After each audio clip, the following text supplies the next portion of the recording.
बिस्मिल्लाहिर्रहमानिर्रहीम। अस्सलाम वालेकुम। कैसे हैं आप लोग सब? उम्मीद है कि सब बहुत अच्छे होंगे।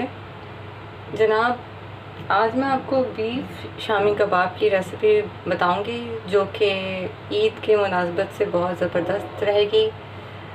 ईद का मौका है, घरों में कबाब वग़ैरह बनते हैं, तो मैं आपको आज डिफरेंट तरीके से कबाब बनाने की रेसिपी बताऊंगी, शामी कबाब बीफ वाले। तो ये मैंने तकरीबन 1 किलो से थोड़ा कम है ये बीफ, ये मैं इसमें डाल दूंगी। सही है जनाब।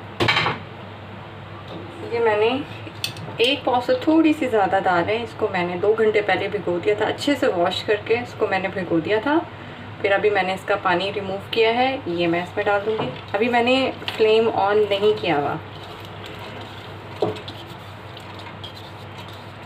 सही है जनाब। अच्छा जी, ये है हमारे पास कुछ साबुत मसाले हैं गरम, जिसमें मैंने ये 3 जो है बड़ी इलायची ली है, 3 जो है ये लौंग है। ये एक्चुअली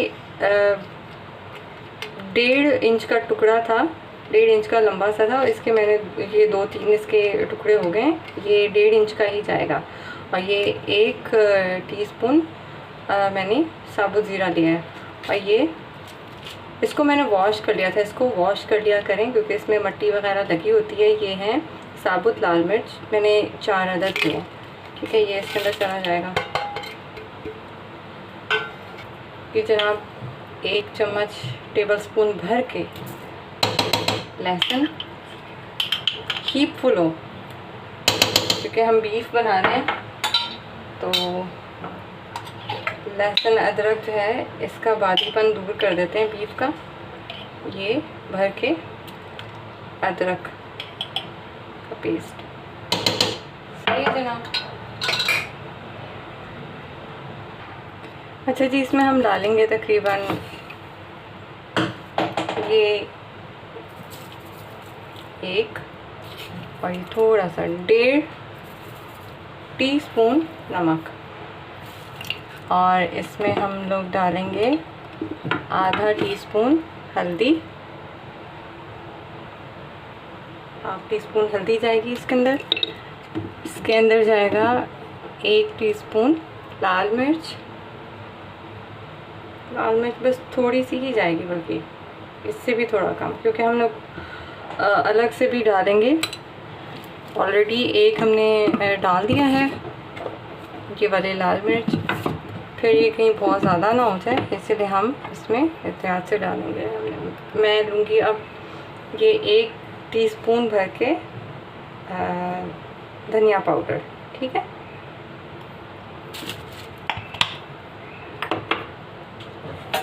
अच्छा जनाब, इसके अंदर जाएगा अभी ये प्याज मैंने काटा हुआ था। ये मीडियम से थोड़ा सा छोटे साइज़ का प्याज था, ये मैं 1 डाल दूँगी इसके अंदर। ये मैंने बनाया था स्पेशल मसाला, जो मैं पहले अपनी चिकन शामी कबाब की रेसिपी में मैंने कबाब मसाला बनाया था। इसमें बादियान के फूल थे, पीपली थी और बहुत सारे अलग किस्म के वो जायफल जावित्री वगैरह मैंने डाल के बनाया था। ये इसमें मैं डालूँगी 1 टीस्पून। ठीक है, ये वो वाला मसाला है जी जनाब। पानी हमने इतना रखना है कि जो ये आप देखें, मैं आपको बताती हूँ, इतना पानी हो कि इससे थोड़ा सा ऊपर, थोड़ा सा 1 इंच ऊपर तक ये आ जाए पानी। बस ये मोर देन इनफ हो जाएगा पानी। ठीक है जनाब।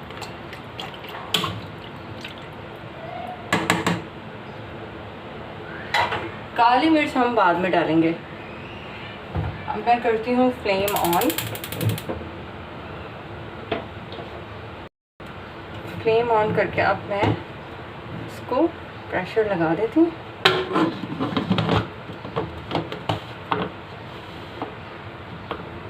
अच्छा, जब प्रेशर चलेगा ना